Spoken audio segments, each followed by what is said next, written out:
That evening, my world was turned upside down in a way I never imagined after 20 years of marriage, two amazing children, and what I thought was a lifetime of happiness.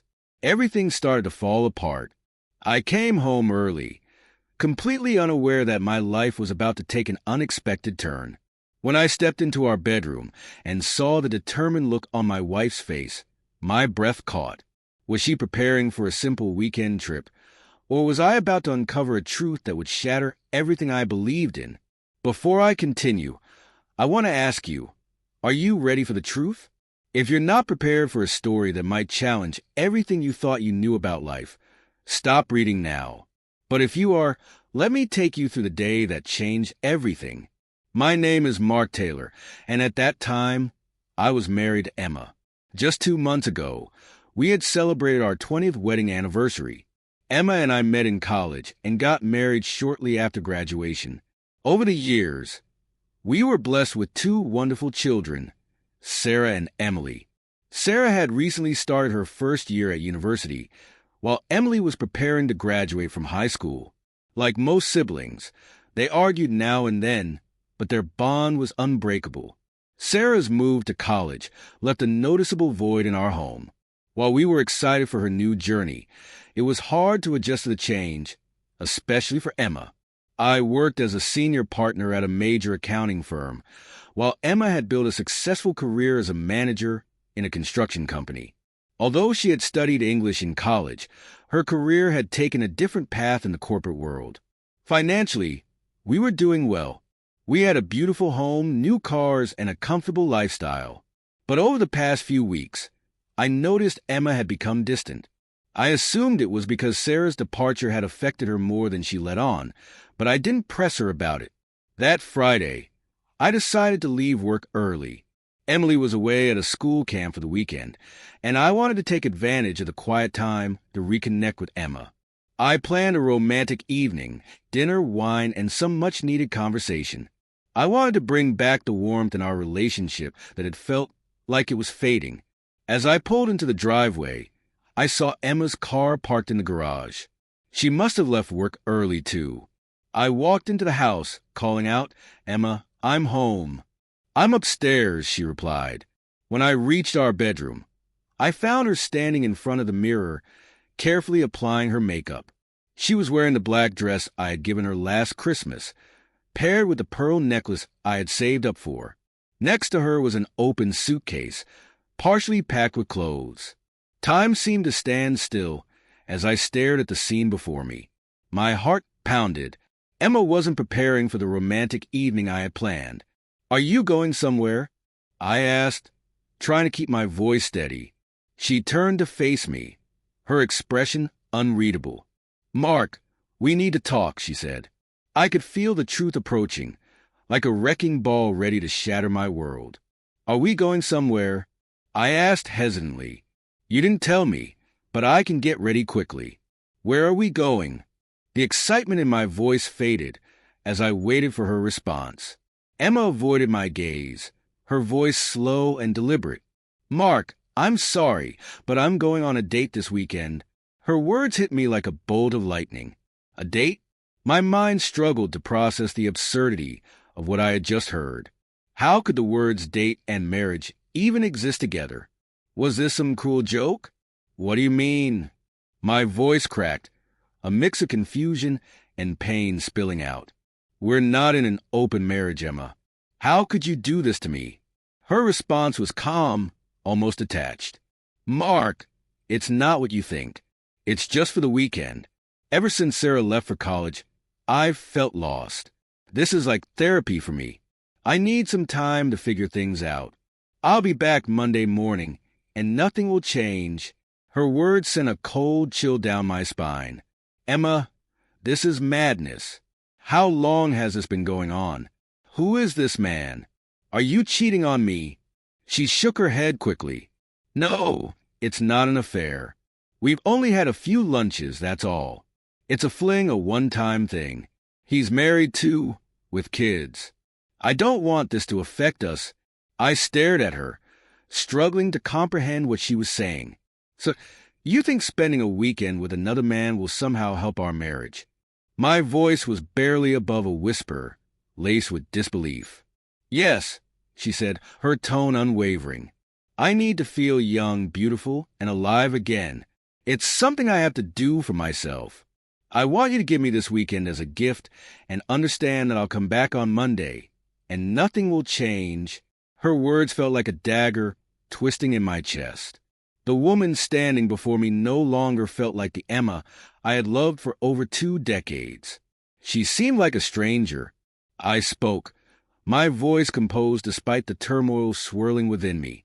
"If you're set on going through with this, it's your decision, but understand this. You have until your ride arrives to reconsider.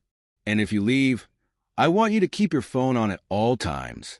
It's for your safety, nothing more." Emma paused, her face softening for a brief moment. "Okay," she said finally, "but promise me you won't follow me or try to interfere." I nodded, giving her my word. But deep inside, a storm of anger, hurt, and resolve simmered. Emma's betrayal had set our lives on an irreversible path, and I had already decided what the first step in my own journey would be. As she packed her suitcase and waited for her ride, I sat in silence, torn between the desire to stop her and the need to preserve my dignity. Part of me wanted to beg her to stay, but I refused to lower myself to that level. When the car pulled into the driveway, Emma gave me one final glance, her face a mixture of guilt and determination. "I'll see you Monday," she murmured before walking out the door. As the car disappeared down the street, I took a deep breath, realizing that my life was about to change in ways I couldn't yet comprehend. Emma might return unchanged, but I knew I would not. When the Uber arrived, Emma grabbed her suitcase and left without looking back. I stood there, watching her go, my heart racing with a mixture of anger, sadness, and strange relief. As the car disappeared, I realized that her departure marked the end of one chapter in my life and the beginning of another. I picked up my phone, my hands trembling slightly. There was someone I had thought about often, someone I had never pursued out of loyalty to Emma. Her name was Rachel. It was time to reach out. I dialed her number, my voice shaky but determined. "Hi, Rachel, it's Mark." Her voice on the other end was warm and familiar, instantly taking me back to a simpler time. "Mark, it's been so long. I've wondered how you've been." I took a deep breath and shared everything. Emma's decision to spend the weekend with another man, my realization that our marriage was over, and how I felt lost yet ready to move forward. Rachel was silent for a moment before responding gently. "What do you need from me, Mark?" I hesitated, then said, "Rachel, I made you a promise years ago. I told you that if my marriage ever ended, I would call you. Well, here I am. I just need someone to talk to." Without hesitation, Rachel agreed.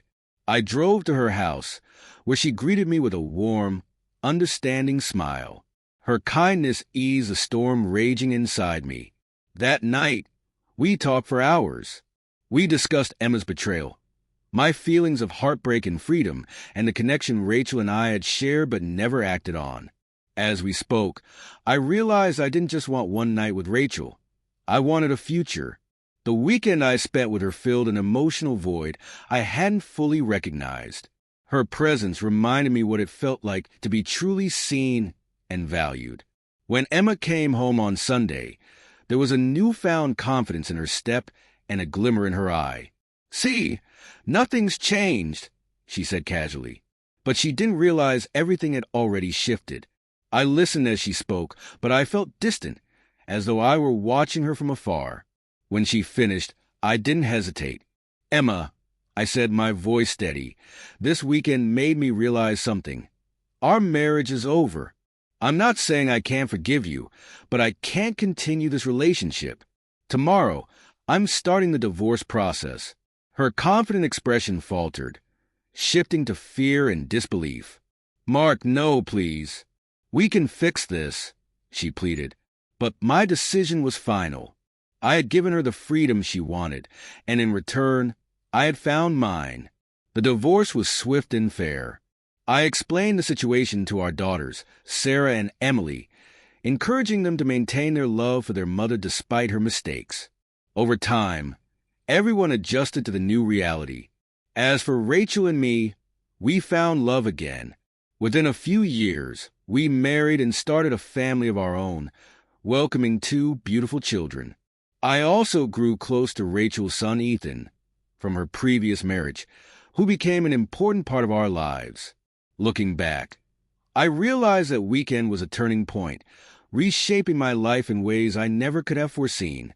Sometimes, the most painful betrayals lead to the most beautiful new beginnings. Emma's choices cost us our marriage, but they gave me the chance to rediscover myself and find true love. Thank you for staying with me until the end of the story. I hope it serves as a reminder to cherish the people who truly value and respect you. Take care, and I'll see you in the next chapter of life's journey.